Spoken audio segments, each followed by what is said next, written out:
manage a second ball. So this is all about the control and the head of the racket going towards your target. So, like I said before, what happens is that as soon as there is some kind of pressure from the pace or from a second ball, or you reduce the time, you get faster and faster, and then it's impossible to control it. So if you can get something like this going, it really will help you developing the skills that you need at the net. Ready? Nice. Good girls, lovely. Lovely. Are you ready for another ball? Here's the next ball. Good, good, good. Oh, yes, nearly. Are you ready for another one?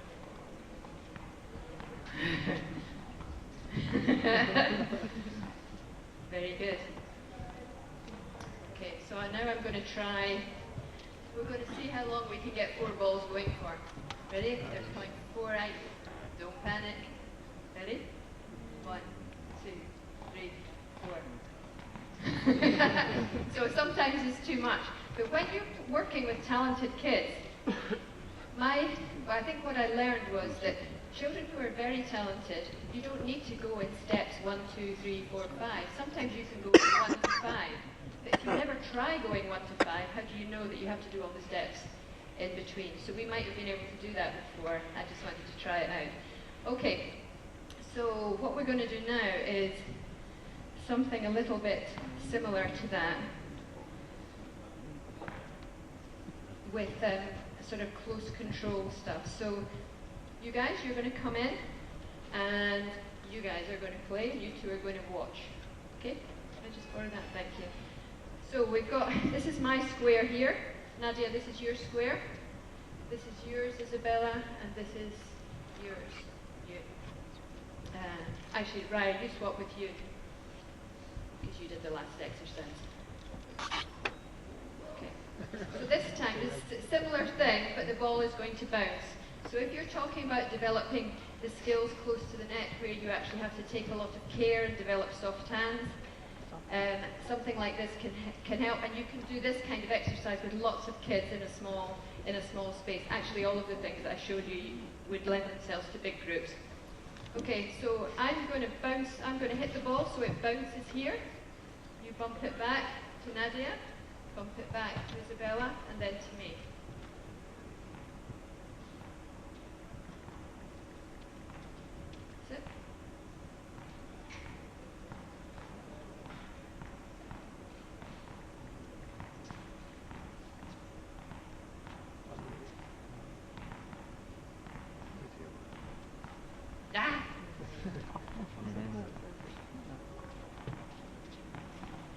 Very good. Very good. So, very, very good. Another game that we can play in this to add some movement and make it a little bit more competitive, because that was all cooperative, is that we change places now with our partner. So we're hitting over this line into their part of the court. But if I hit the shot, then I move to your box, and you move over to my box. And every time one of us hits it, we change places. So we introduce the movement. So the game makes you move. It also makes you work as a team, and it will start to make you think about, how do I make it difficult for the players on the other side of our court to get the ball back. Ready? So you have to switch places with each other every time one of you hits the ball. Ready? So just hit it, that's it. Good. Good. Good. I got it.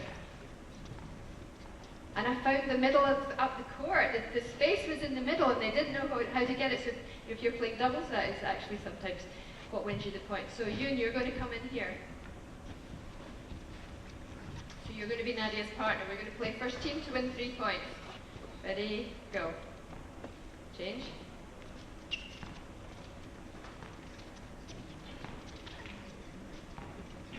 So if you're trying to encourage girls to learn how to drop shot, for example, or play the ball short when they're at the net, something like this, even just for a few minutes, can help to develop the skills that you need in a game-type situation. So what you can see here is already they started to back up and create more space around themselves. So I'm going to say stop, girls, because this is very good, but you're going to stay close now this time. You're going to stay much closer. So let's imagine your baseline is around here. So the ball has to bounce pretty close to the white line. Because if they have too much space, you don't develop the soft skills and the hand skills because they have too much time to take the racket back. So you make the space smaller in order to increase the amount of racket work. Does that make sense? Okay, go.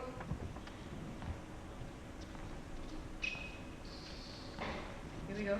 So you can use the half volleys, little half volleys. You don't need to wait for it to come up to the full bounce. And you go.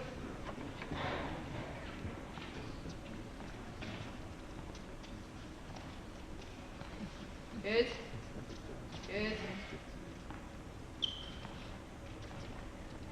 Good. Okay, stop there. Very good. So now, if we get anybody in the audience who has a racket and would like to make up our eighth person. Yeah, come on. She have. Yeah, come on, it's a girl thing. Or I have a racket here if you want to. Okay, so let's say that.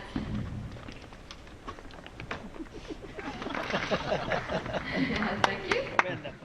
So, okay, we're going to come down onto this side of the court. So, Raya, Yoon, and Nadia, we're a team down here. What's your name? Cornelia. You have Philippa, Eileen, and Isabella.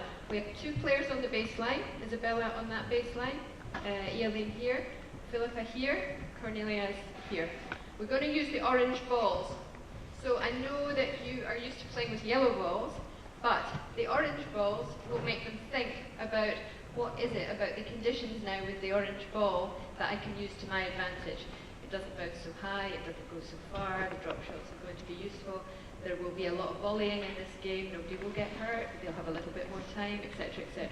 So what happens here is that each time somebody in your team hits the ball over the net, you change places in a square. So Eileen moves to Isabella, Isabella to Philippa, Philippa to Cornelia, and back.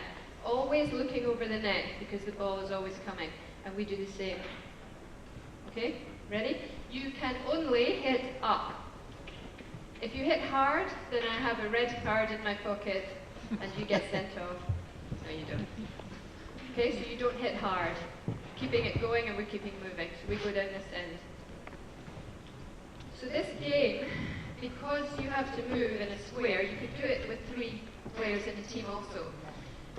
You get movement sideways, forwards, and backwards. With girls, generally speaking, they are not good at moving forwards or backwards. They are good at moving sideways. So the game makes them do the forwards and backwards movement. It also brings in lots of volleys.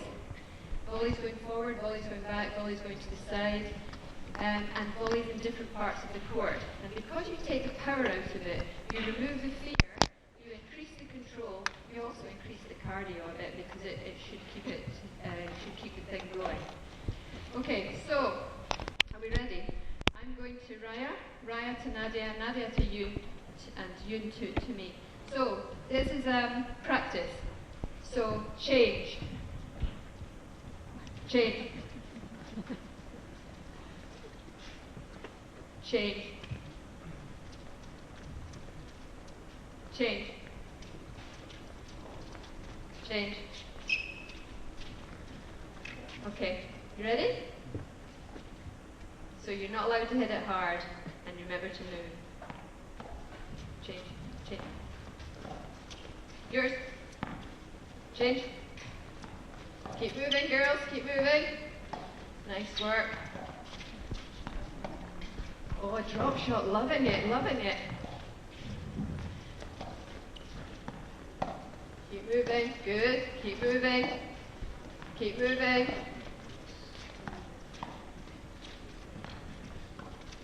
Oh. Ready? Come forward into the box, you guys, otherwise you won't get the volleys and stay. Yours. Good. Keep moving. Okay. Okay, we'll play first team to win 3 points. So I think we can hit it a little bit harder than that. We're being very nice here. The orange balls don't go so far. Good. Yours. Yep. Where's the volleys? Girls, come on. More volleys.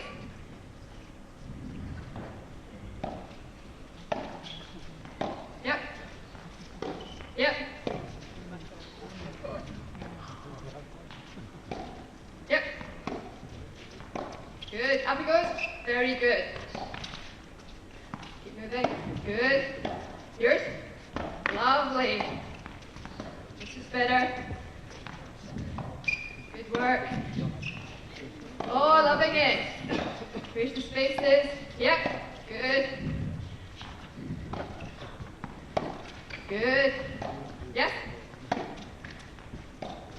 Yes? Very good. Okay, we'll stop there. That was fantastic rally. So you see once they get the hang of it, and start to hit a bit more, you see how many more volleys they hit? There's lots of half volleys, there's lots of getting out of trouble. You're on the move, you have to survive in the rally, you have to find ways to get it back. And if you make the game do that for you, it's much easier for kids to learn those skills in a game type situation. I think a lot of the half volleys, the improvisation work that you do with kids, it's impossible to teach it from a dead feed. Okay, so now I think we'll move. Thank you very much, Cornelia. We'll move on and we'll use the yellow balls, and I'll show you